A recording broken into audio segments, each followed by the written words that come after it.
আসসালামু আলাইকুম, কেমন আছেন? আশা করি সবাই ভালো আছেন। তো ওই আপুরা ভাইয়ারা আজকে আপনাদের মাঝে আবার ভিডিও নিয়ে আসছি আমি।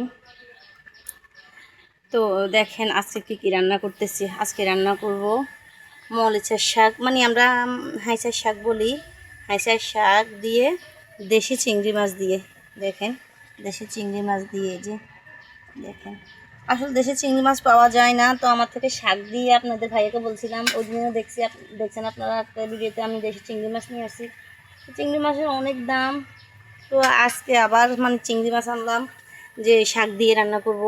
আমার থেকে হাঁসের শাক দিয়ে চিংড়ি মাছ, দেশি চিংড়ি মাছ দিয়ে রান্না করলে খুব ভালো লাগে। আর দুইটা আপু আমার এই শাকগুলা টোকাই আনি দিছে। তো আমি মানে শাকগুলা দিয়ে রান্না করব। আপুরা আমার হাতের চিংড়ি মাছ দিয়ে শাক দিয়ে রান্না পছন্দ করে। তো আজকে আমারও বলছে যে আনছিল ওনাদের জন্য, কিন্তু বলছে যে আপু আপনি রান্না করেন, আপনি রান্না করে আমাদেরকে একটু দিবেন।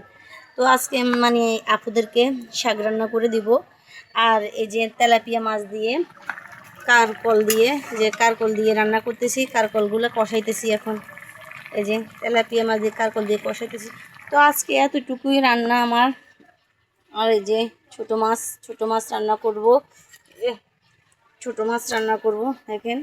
তো আজকে এতটুকুই রান্না।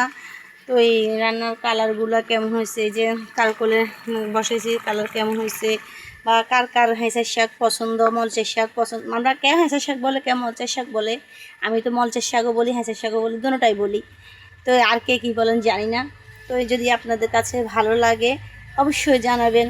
তো সবাই ভালো থাকবেন, সুস্থ থাকবেন।